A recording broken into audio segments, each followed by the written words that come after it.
Bonjour à tous et bienvenue dans cette nouvelle vidéo dans laquelle on va voir ce que c'est que le halving.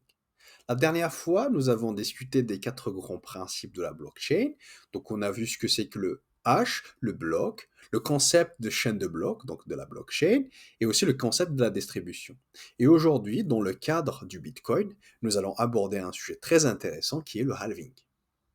Je vous rappelle que c'est un événement qui a eu lieu trois fois dans le passé, depuis la création du Bitcoin, et que la quatrième fois va avoir lieu dans quelques heures par rapport au moment où j'enregistre cette vidéo.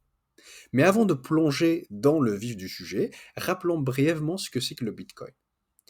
Le Bitcoin est donc la première crypto-monnaie décentralisée au monde, inventée donc en 2008 par une entité, une personne ou un groupe de personnes sous le pseudonyme de Satoshi Nakamoto.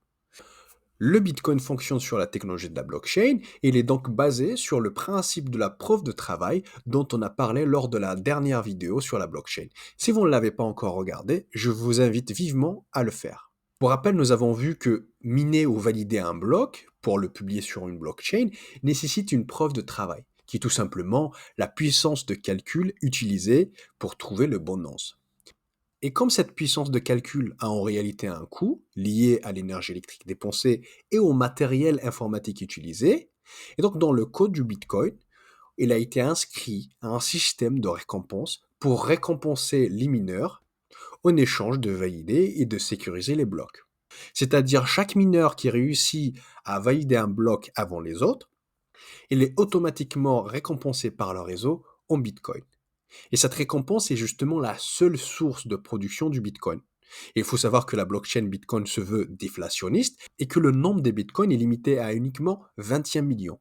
Et donc, pour contrôler l'inflation, c'est-à-dire la création des nouveaux Bitcoins, il a été implémenté dans le code un système de réduction de cette récompense au fil du temps. Concrètement, la récompense des mineurs est divisée par 2 tous les 4 ans. Et c'est ça ce qu'on appelle le halving. D'ailleurs, dans le terme halving, qui est un terme anglais, on a la racine half, qui veut dire moitié. Donc, on divise par 2 quelque chose, en l'occurrence ici la récompense des mineurs. En réalité, ce phénomène se produit plutôt tous les 210 000 blocs minés. Nous avons vu dans la dernière vidéo sur la blockchain que la difficulté de minage, qu'on appelle aussi le hash rate, qui est tout simplement la complexité du problème mathématique à résoudre pour valider un bloc, est ajustée par le réseau en fonction de la disponibilité ou du nombre des mineurs pour garder un rythme constant qui est un bloc validé toutes les 10 minutes. Donc là, je vous ai mis les différents halvings qui ont eu lieu depuis la création du Bitcoin, c'est-à-dire depuis 2008. Il faut savoir que de 2008 à 2012, les mineurs ont été récompensés par 50 Bitcoins par bloc miné. Et donc le premier halving a eu lieu le 28 novembre 2012, où on est passé de 50 à 25 Bitcoins. Le deuxième halving a eu lieu le 9 juillet 2016, où on est passé d'une récompense de 25 Bitcoins à une récompense de 12,5 Bitcoins. Et enfin, le troisième halving a eu lieu le 11 mai 2020. On a encore divisé la récompense. Donc, on est passé de 12,5 Bitcoin à 6,25 Bitcoin. Et le quatrième halving qui va avoir lieu dans quelques heures, on va passer de 6,25 Bitcoin à 3,125 Bitcoin. Maintenant, quelles sont les conséquences d'un halving? Alors, les conséquences d'un halving sont très importantes.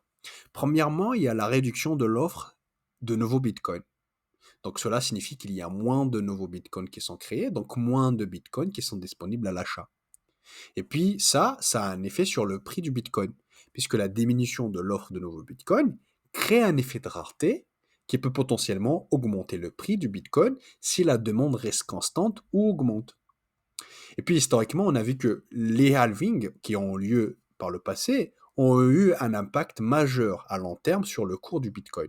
Parce que même si les prix n'ont pas augmenté immédiatement, ils ont tendance quand même à grimper régulièrement au cours des mois suivants, chaque halving, donc entre 6 et 12 mois. Et puis il y a l'impact aussi sur les mineurs, puisque comme la récompense est réduite de moitié, de nombreux mineurs peuvent trouver que le minage n'est plus rentable et donc peuvent décider d'arrêter de miner du Bitcoin. Voilà, c'était tout pour moi. J'espère que vous avez aimé cette vidéo. Si c'est le cas, n'hésitez pas à vous abonner et à me laisser un commentaire. Ça m'aidera énormément. À bientôt.